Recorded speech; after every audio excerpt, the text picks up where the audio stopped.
there are guys listening who want to naturally improve testosterone production. What are the big movers? What would you suggest? I don't think there is a bigger way to naturally increase testosterone than adequate sleep and reduction of cortisol. I think hypercortisolemia, stress, probably has the greatest negative impact behaviorally on the endogenous production of testosterone, probably through the pituitary gonadal axis. And, how much can it move the needle? Probably to the tune of 300 or 400 nanograms per deciliter. So if you're not sleeping well and you're under a lot of stress, it's very easy to end up hypogonadal. And therefore fixing that, I think, is far more beneficial than sort of the litany of supplements out there that may or may not have marginal benefit. What are the most important strategies when it comes to sleep quality? Probably regularity of schedule. So, the closer you can be to going to bed and waking up at the same time every day, that's great. Duration, so leaving room to sleep for a sufficient duration. So, in other words, you can do everything right, but if you're only going to give yourself 6 hours from the minute you get into bed until you have to be brushing your teeth in the morning, you're only going to get so far. Then there's obviously the hygiene that goes into sleep. So temperature, darkness, and stimulation before sleep. So what are you doing to get your brain ready to sleep? Again, I always remind people there's sort of 3 factors that are driving this, right? So you want adenosine to be climbing as high as possible. You want melatonin to be climbing as high as possible, and you want cortisol to be plunging as much as possible. So what do you have to do to make those things true? So to make adenosine go up, you have to be active, right? Like adenosine is the byproduct of activity.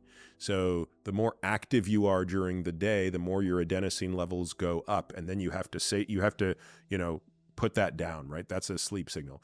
Melatonin is driven by light, but again, you have to have the right circadian rhythm, so you have to be getting the right time and doing it at the same time over and over again, which is why when I was talking about my travel schedule, I have to force exogenous melatonin into the equation because I can't rely on the external cues. But that's why I don't want people taking melatonin regularly. I want them relying on the natural way to get it. And then cortisol is probably the hardest one for most of us, because the typical biohacker gets number 1 and 2, but we're sort of missing number 3, which is how do I actually get my adrenal glands to come down to let me actually go to sleep? And that's the one where, again, you can do it sort of with a pharmacologic or molecular hammer, which is what phosphatidylserine is doing. But again, I don't really want to have to rely on that every single night. Instead, I want to get into a habit of, for 2 hours before bed, not engaging in anything that's going to be stressful to me. So I'm not looking at my phone.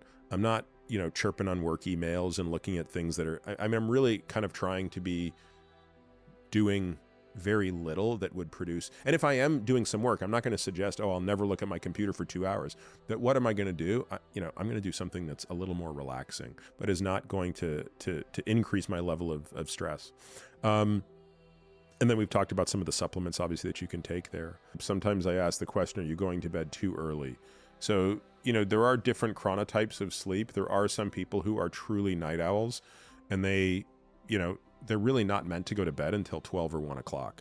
And they really need to be getting up at 7 or 8 o'clock.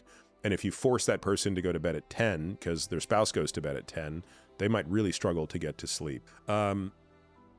I would also look to make sure, believe it or not, that a person isn't overslept. So this is not an entirely improbable scenario where you see somebody who is sleeping too much. They have too much time in bed, and therefore they aren't building up enough, or they take a nap during the day or something like that, and they haven't built up enough sleep pressure. And so they're having a hard time going to bed. Of course, you also want to rule out things like caffeine. Caffeine inhibits adenosine, by the way. It inhibits the adenosine receptor. So that's how, for someone who's not like me, caffeine is a wakefulness compound. So those are the other things I'd be looking through on the checklist on, is making sure when was the last caffeine. Especially if you're caffeine sensitive, the half-life is actually quite long. 9 hours? Yeah, I think it's about 10, but yeah, it's long enough that you can easily get into trouble with it. And what about if you're finding yourself waking up throughout the night. Is that just the same? Well, no, I mean, I think that therein, the question is, why are you waking up? Because you have to pee. Then if that's the issue, then what do you do? Why is that happening? If you're waking up and you're ruminating, honestly, I think the best tool for that is CBTI, cognitive behavioral therapy for insomnia. Very powerful tool. And then there's a whole set of behaviors around that, right? So what do you do? When should you get up and out and disengage from sleep altogether? When should you try to go back to sleep? And so we're very liberal in our use of CBTI with patients.